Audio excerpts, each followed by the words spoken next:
కర్కాటక రాశి వాళ్ళు వృత్తిపరంగా ఉద్యోగపరంగా తీరిక లేనటువంటి పరిస్థితులు ఉంటూ ఉంటాయి. వివిధ రూపాల్లో ఒకేసారి ఎక్కువ పనులు చేపట్టే సందర్భాలు కూడా ఉండబోతున్నాయి.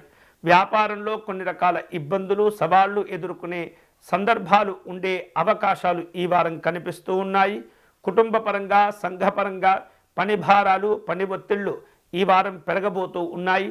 కాబట్టి ముందు చూపుతో వ్యవహరించటము, దీర్ఘకాలికమైనటువంటి ప్రయోజనాలను దృష్టిలో ఉంచుకొని జాగ్రత్తగా మీరు ముందుకు వెళ్ళే ప్రయత్నం చేయాలి, కష్టపడాలి. వివిధ రూపాల్లో సమస్యలు వస్తుంటాయి, అడ్డంకులు ఆటంకులు వస్తుంటాయి.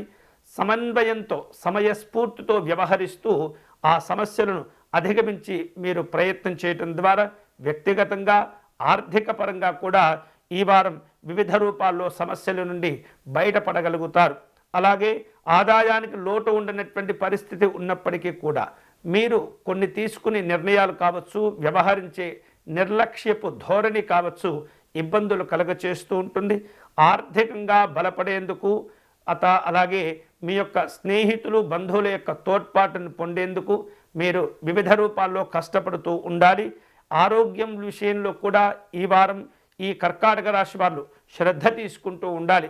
ఏమాత్రం కూడా నిర్లక్ష్యంగా ఉండకూడదు.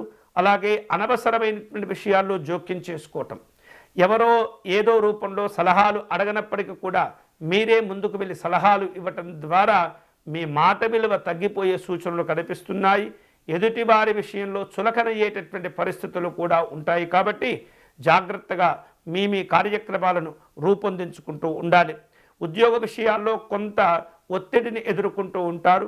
ప్రస్తుతము పనిచేస్తున్నటువంటి సంస్థ నుండి మారి వేరొక సంస్థలోకి వెళ్ళేటటువంటి ప్రయత్నం కావచ్చు, లేదా ఈ ఉద్యోగాన్ని మానివేసి ఇంకొక తరహా ఉద్యోగాన్ని వెతుక్కునేటటువంటి ఆలోచనలు కూడా కనిపిస్తూ ఉన్నాయి.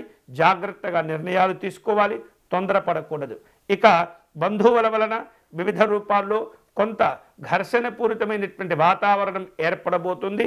జాగ్రత్తగా వాటిని అధిగమించేటటువంటి ప్రయత్నం చేయండి.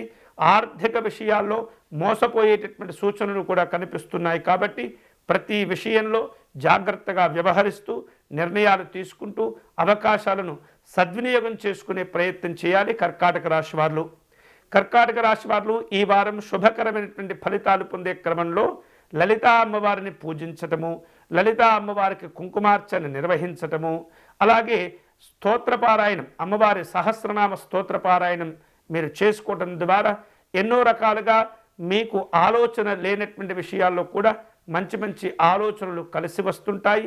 అమ్మవారి యొక్క అనుగ్రహంతో మీరు అనుకునేటటువంటి ఫలితాలను పొందవచ్చు.